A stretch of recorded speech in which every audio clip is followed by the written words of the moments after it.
त्यसैले यहाँबाट सम्भव भएसम्म सबैलाई हामी रक्त दिनुहुनेहरूले नाम टिपाइदिनु होला। भलिन्टियर्सले यसमा सहयोग गरिदिनुस् प्लिज। सुन्दर फूल सुन्दर फूल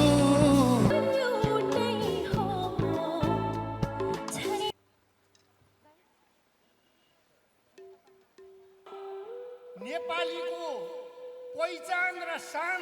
नेपाल सरकारका परराष्ट्र मन्त्री doctor I would like to welcome the foreign कोटी वन्दना, धन्यवाद, नमस्कार जय राम।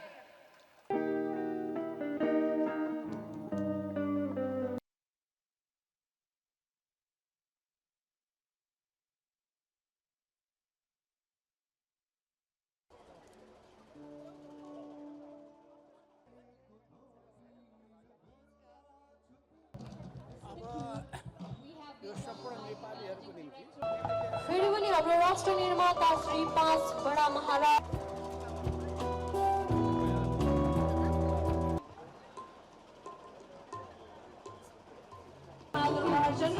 माननीय दयाल बहादुर शाहीजी उपस्थित गर्न चाहन्छु। On behalf of राखेको छ, यहाँ उपस्थित सम्पूर्णमा रक्तदान गरेर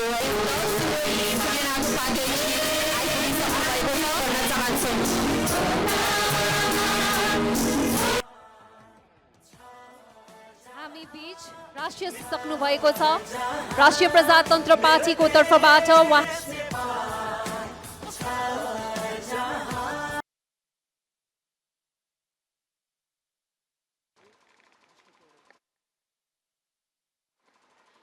उहाँलाई हार्दिक स्वागत गर्न चाहन्छौँ। Joined by the Honorable Vishnu Paudel. Hello, check. Hello, 1, 2, 3, hello, check.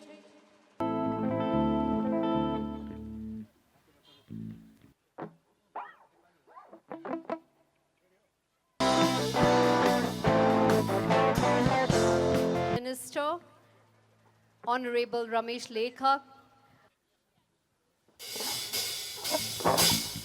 हामी बीच UN committee member Vandana Rana ji. उहाँलाई पनि राष्ट्रिय प्रजातन्त्र पार्टीको तर्फबाट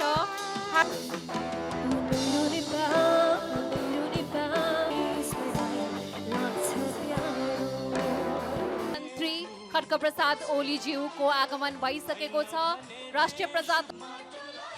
राष्ट्रिय निर्माता श्री 5 बडा महाराज धिराज पृथ्वी, the founder of Nepal, and to mark the significance of एकै हुनुपर्छ, यो उपदेशले नै आजको नेपाललाई बाँधेर गर्न पाउँदा राष्ट्रिय प्रजातन्त्र पार्टीले गर्वान्वित महसुस गरेको। Commemorate the 303rd birth anniversary of the nation's wisdom remains the cornerstone of our national identity. हामीसँग अत्यन्तै लोकप्रिय गायकार राम पार्टीको तर्फबाट यस पार्टीको सङ्गीत तथा नाट्य विभाग प्रधानमन्त्रीज्यूलाई पनि मनपर्ने गीत हो यो। बिहान उठ्ने बित्तिकै हिमाल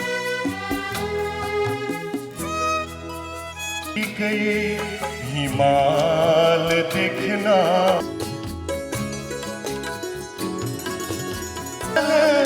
अन्जुली भर नौजवान हो आफ्नै। नेपालमा रहेका विभिन्न जातिका मानिसहरू, विभिन्न जातका मानिसहरू समेतलाई समेट्दै कहीँ पृथकतावादीसँग युद्ध लड्दै, कहीँ पृथकतावादीसँग वार्ता गर्दै, कहीँ सम्झौता गर्दै नेपाल राज्य बनाउने एउटा जग बसाउनु भयो र त्यो जगमा हिँड्दै 70 वर्ष 1872सम्ममा नेपाल बन्यो।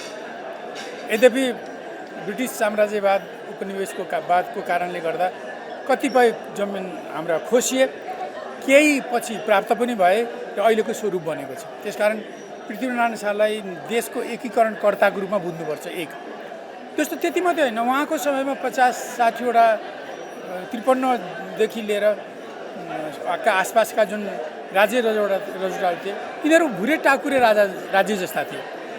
त पृथ्वीनारायण शाह नै हुन् जसले एकीकृत नेपालको प्रशासनिक व्यवस्था, यसको सुरक्षा व्यवस्था, यसको अर्थतन्त्र, यसको विदेश नीति र जस्ता कुराहरू प्रदान गरेर त्यो भुरे टाकुरे राज्यलाई एउटा आधुनिक सबै अङ्गले पूर्ण भएको राज्य बनाउने अभियान सुरु गर्नु।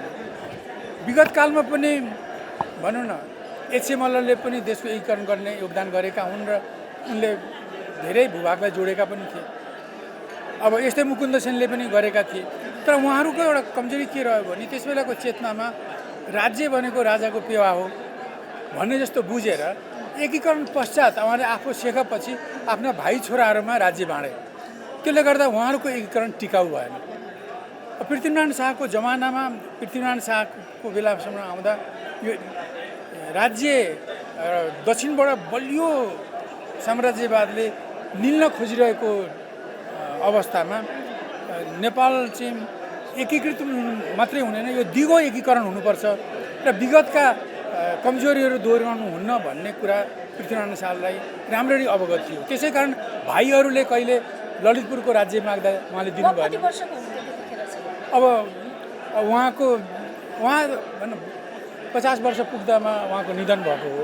त उहाँ यङ एजमा हुनुहुन्थ्यो, तर उहाँले भाइ छोराहरूलाई राज्य बाँड्नु भएन।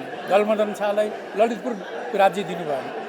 पछि राज्य माग्ने भाइले नमान्दा उनी असन्तुष्ट भएर कास्कीतिर गएर त्यहीँकै षड्यन्त्रमा मारिए।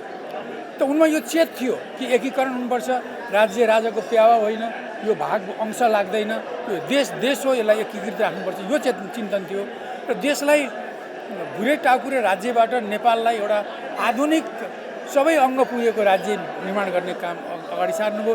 उहाँका यी कुराहरू चाहिँ उहाँको सानो तर गहन गर्विलो दिव्य उपदेशमा यी कुराहरू रहेका छन्। त्यस कारण उहाँले विभक्त नेपाललाई एकीकृत गर्नुको साथसाथै एउटा भुरे टाकुरे राज्यहरूलाई त्यसलाई आधुनिक अङ्ग पुगेको राज्य, सर्वाङ्ग पुगेको राज्यको रूप दिने कामको सुरुवात गर्नुभयो। त्यसकारण उहाँलाई हामीले राष्ट्र निर्माता भन्नु होइन र एकीकृत नेपालको दिगो एकीकरणको नेता मान्नु बहुत जरुरी छ। उहाँको यो कामप्रति हामी सबै कृतज्ञ हुनुपर्छ, आभारी हुनुपर्छ। र उहाँले त्यति ठुलो दुःख गरेर आर्जियाको मुलुकमा अहिले 46 सालदेखि यता शासन सत्तामा पुगेका दलहरूले ठुलो गल्ती गरे। उनीहरूको पालामा धेरै कुरामा प्रतिगमन भयो। तपाईँले 46 साललाई एउटा मापदण्ड बनाएर हेर्नुहुन्छ भने 46 सालमा हाम्रो स्वतन्त्रता सार्वभौम सत्ता जति बलियो थियो, दलहरूको हातमा सरकार आएपछि, कार्यकारी प्रमुखहरू दलबाट गएपछि हाम्रो स्वतन्त्रता सार्वभौम सत्ता वर्षै पछि कमजोर हुँदै गएको छ। शान्ति क्षेत्रको प्रस्ताव खारिज भयो, त्यस्तै महाकाली सन्धि असमान र राष्ट्रघाती सन्धि स्वीकार गरियो, नागरिकता नीति खुकुलो बनाइयो होइन, पश्चिमाहरूलाई आइएनजिओ खोल्नलाई अनुकूल बनाता दिइयो, पछि उनीहरूकै पालामा एमसिसी जस्तो राष्ट्रघाती कुरालाई पारित गरियो। अब देशका साधन स्रोतहरू बिक्री गरियो र विदेशी मुलुकलाई नेपालमा समानान्तर बजेट चलाउने अधिकार दियो। यसमा हाम्रो 46 साललाई माप मान्ने हो भने दलहरूको पारामा जुन बेला भनौँ 65 सालको जेठ 15 गतेसम्म राजै रूपमा रहे पनि 46 सालदेखि राजाहरूको भूमिका कार्यकारी थिएन र त्यसबेला जे राम्रो काम भए पनि दलहरूको हो, नराम्रो काम भए पनि दलहरूको जिम्मेदारी दोष हो। र दलहरूको पालामा राष्ट्रियतामा यस्ता ठुला भुइँचालोहरू गए, हामी कमजोर भयौँ र डेमोक्रेसी पनि आएको डेमोक्रेसीलाई विदेशीहरूले यसरी चलाए कि 46 सालको डेमोक्रेसी 10 वर्ष नपुग्दै खोक्रो भयो। अब 63 सालदेखि लिएर 72 सालमा बनेको संविधान अब अहिले 72 सालदेखि अहिलेसम्म आउँदा त्यो लोकतन्त्र, धनतन्त्र, शक्तितन्त्र, गुन्डातन्त्र, सत्तातन्त्रमा बदलेको छ, को लोकतन्त्र छैन। तेस्रो पटक पनि संविधान सभाबाट आएको संसदीय व्यवस्था भागभण्डाको व्यवस्था बन्यो होइन, यो संसदीय व्यवस्था नै रहेन। त्यही कारण यस्तो भएकोले अहिले यस प्रकारले देश चाहिँ देशको दलहरूको हातमा सरकार आएपछि देश कमजोर भयो, डेमोक्रेसी खोक्रो भयो, एकाङ्गी डेमोक्रेसी थियो त्यो खोक्रो भयो। अहिले देश आन्तरिक रूपमा ओह्रालो लागेर गढतिरतर्फ लाग्दैछ। बाहिरबाट बाह्य शक्तिहरूले कसैले नेपाललाई आफ्नो खेल मैदान बनाउन, कसैले आफ्नो युद्ध मैदान बनाउन नेपालमाथि हस्तक्षेप गरिरहेका छन्। यी दुईवटा कुराले अहिले देश अत्यन्त ठुलो चुनौती अगाडि उभिएको छ। यस्तो अवस्था ल्याउने भनेका यिनै दलहरू हुन्। त्यसमा पनि कम्युनिस्ट नामधारी दलहरूको ठुलो भूमिका दोष रहेको म पाउँछु। सुरुमा त नेपाली काङ्ग्रेसको त्यो अरू किन अहिले यस्तो अवस्थाबाट देशलाई जोगाउन सबै खाले देशभक्तहरूले देश जोगाउने साझा कार्यक्रम बनाएर सहकार्य गर्दै अघि जानुपर्छ र यो विदेशमुखी सिद्धान्त, सत्तामुखी राजनीति, भ्रष्ट आचरण र जनविरोधी नीतिलाई बदल्दै देशलाई जोगाउने नीतिको आधारमा एउटा ठुलो व्यवस्था नै परिवर्तन गर्ने राजनीतिक आन्दोलन गर्नुपर्छ। सो नभइकन देशमा चाहिँ त्यो देशले लिएको गलत बाटो बदल्न सकिँदैन। अहिलेको आवश्यकता हो र आजको 303औं पृथ्वी जयन्तीले हामी सबैलाई यस दिशामा बढ्ने उत्साह पनि दियोस्, प्रेरणा पनि दियोस् र ऊर्जा शक्ति पनि दियोस्, यही कामना गर्छु। यो दिन नेपाल बन्यो, पछि बहादुर शाहले बढाए, अरूले बढाए, तर पृथ्वीनारायण शाह मुलुकको निर्माता हो। त्यो हाम्रो लागि पुण्य दिन हो। यसलाई हामीले सधैँ सम्झन्छौँ र यो नेपाली सम्पूर्णको लागि अत्यन्त राम्रो दिन हो। जस्तो उहाँले दिनुभएका दिव्य उपदेशहरू किन लोप भए, किन प्रचार हुन सकेन, यसमा के महसुस गर्नुभएको छ? अब दिव्य उपदेशमा त सम्पूर्ण कुरा छ। मुलुक चलाउने, अब यो उहाँको सानो दुःखले बनेको होइन भन्ने कुरा, अब यो मुलुकले उत्तर दुई ढङ्गा बिचको तरुल रहेको कुरा, त्यसमा के छैन? सम्पूर्ण कुरा उल्लेख भएको कुरा दिव्य उपदेश हो र मुलुकको सुरुवात र निर्माता पृथ्वीनारायण शाह। त्यसैले आजको दिन सम्पूर्ण नेपालीलाई खुसीको दिन हो, सधैँ सम्झनु पर्ने दिन हो। उहाँ 303 वर्ष अगाडि जन्मे भए पनि नेपालको जन्मदाता उहाँ र उहाँ मात्रै हो। जस्तो आज राष्ट्रिय एकता दिवस भनेर पनि मनाइरहेका छौँ, यसको सन्देश चाहिँ के हो? के भने राष्ट्रिय एकता दिवस? राष्ट्रिय एकता त हुनै पर्छ नि। तपाईँको राष्ट्रको एक बाहेक अरू सोच्ने त कुरै छैन। यो मुलुक हामी सबैको लागि प्रिय मुलुक हो। यो मुलुकको उत्थान, यो मुलुकको प्रगति, यो मुलुकको निर्माण हामी सबैको दिलदेखि। उहाँले दिनुभएको प्रेरणा हामी नेपालीहरूले कतिको बोकेर हिँडेका छौँ? अब दुःखको कुरा हो, उहाँ त्यो पृथ्वीनारायण शाहले दिएको जुन चाहिँ प्रेरणा हो त्यो अनुसार काम चाहिँ हामीले गर्न सकेका छैन, धेरै गर्न पाइन्छ। जस्तो मुलुकमा अहिले भ्रष्टाचार बढी भयो भन्ने कुरा छ। उहाँले चाहिँ भ्रष्टाचार लिने र दिने दुई चाहिँ राज्यका शत्रु हुन् भनेका छन् होइन, यसलाई कसरी व्याख्या गर्नुहुन्छ? त्यो त भ्रष्टाचार त अब घुसखोरी भनेको कुरा त हामी त्यसको चाहिँ पुरा विरोध गर्छु। अब घुसखोरी गर्ने मान्छेलाई ठुलो दण्ड हुनुपर्छ र त्यस्ता कुराहरू मुलुकमा चलिरहन पाइन्न भन्ने मेरो मान्यता छ। तपाईँहरूको डिमान्ड छन् संहिता खारेजी गर्ने होइन, राष्ट्र संस्था, संविधान राष्ट्र संस्था ल्याउने, त्यो कहिले आउँछ? त्यसो भए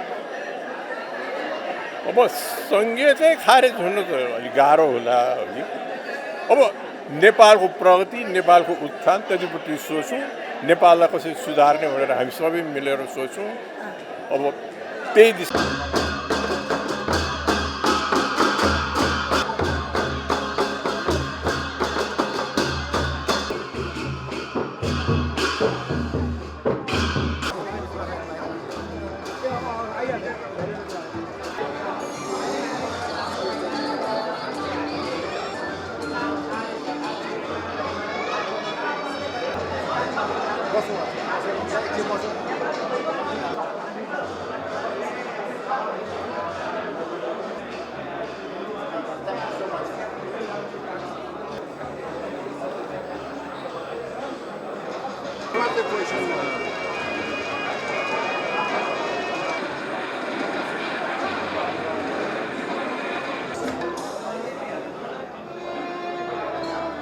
हामीले के सिक्ने त अब उहाँबाट सिक्नुपर्ने हामी हाम्रो अहिले सत्ता सञ्चालक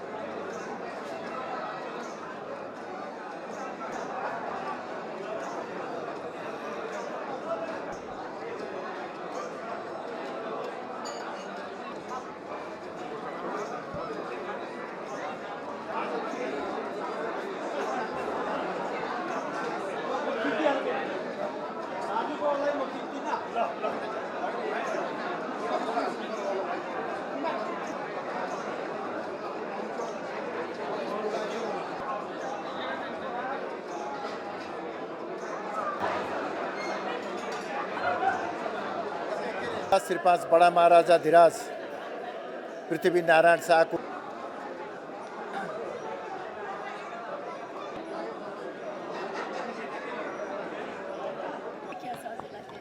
ध्यान हुँदैन यता घुमिसकेको हुन्छ टोपी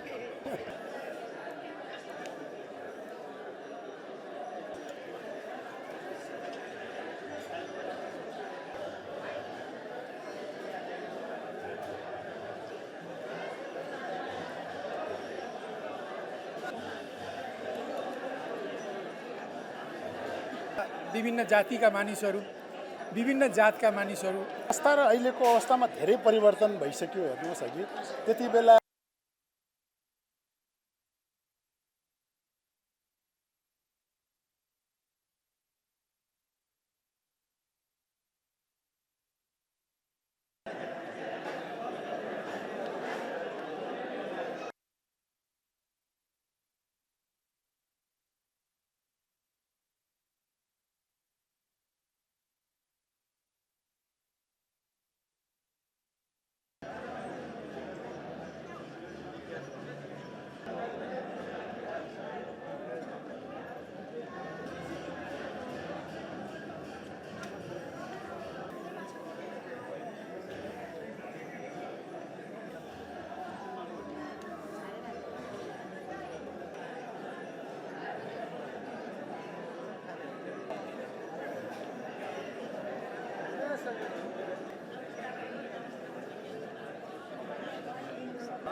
जसले